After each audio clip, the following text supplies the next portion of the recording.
Hello, I'm Brianna Morris. Let's talk about what's been happening in Conservative Canada. Women invited to talk about intimate partner violence at a committee meeting in Ottawa left in protest after Liberal and NDP MPs derailed proceedings to talk about abortion instead. The meeting started out with Kate Alexander sharing her awful story. Viewer discretion is advised. I'm supposed to be dead. On July 31st, 2021, exactly 3 years ago today, I sent the 2-word WhatsApp message, "Please help," to a friend who thankfully believed me. My ex was beating me. All 6'3", approximately 250 pounds of him, because he couldn't find his car keys.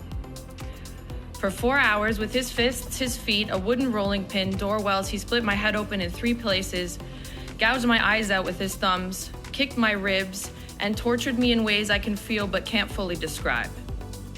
I do not know how my body survived it. My ex enjoyed what he did to me. He threatened to kill my family.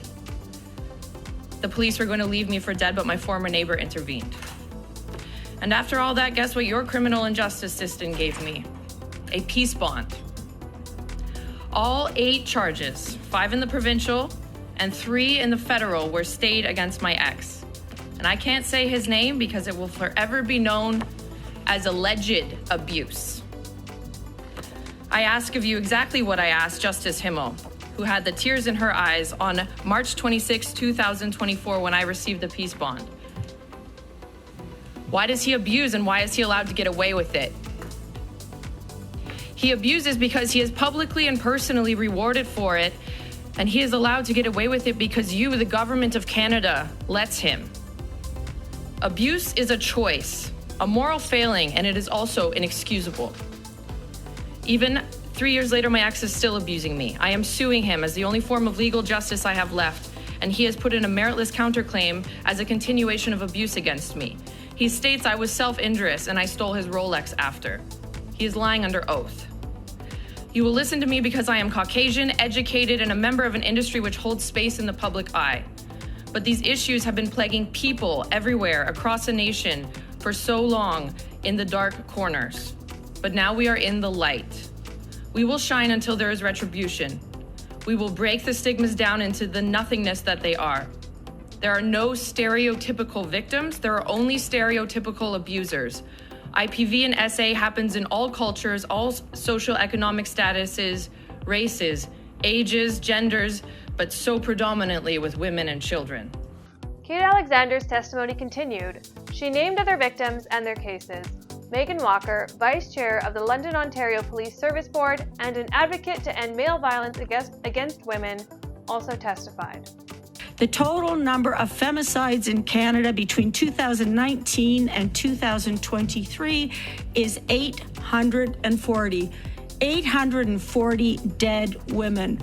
The year after year increases significance, yet here we are, and the government hasn't called it a crisis or epidemic.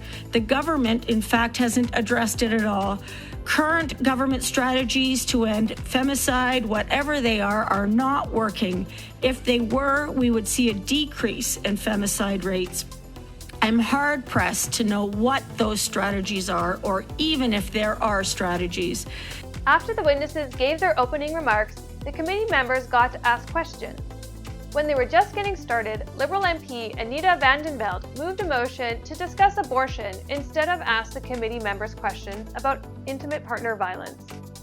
And the motion reads that the Standing Committee on the Status of Women report to the House that A, access and availability to reproductive health services, no matter where one lives in Canada, including safe and legal abortion, is a charter right and is ensured under the Canada Health Act.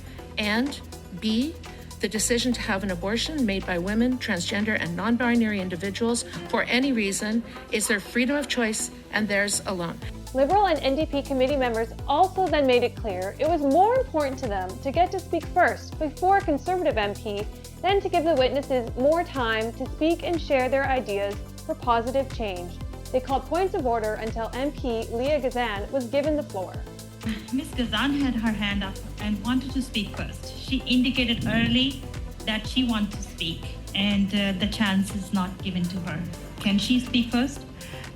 I've currently given the chair to MP Ferrari. I've noticed that MP Gazan has her hand up, and I acknowledge that she'll have the floor next.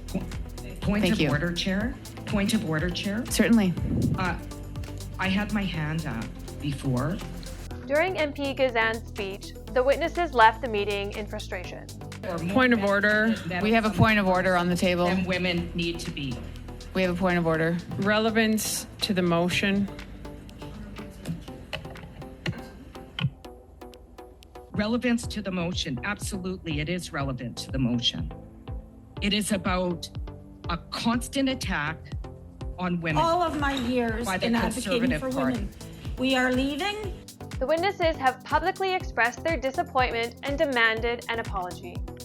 I said in my testimony, this government doesn't care, and she literally proved my point with hypocritical partisan nonsense. And these issues are nonpartisan. The emergency committee meeting was called by Conservatives largely in response to the brutal femicide of 17-year-old Brianna Broadfoot, who was killed by an intimate partner barely 2 weeks before while trying to end the relationship. To derail what was supposed to be specifically for IPV was extremely disappointing for us.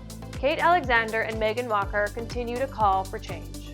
This is not just about an apology. It's about demanding a fundamental change in how we as a society treat victims and survivors. We must listen, we must believe, and we must act to ensure their stories lead to meaningful change.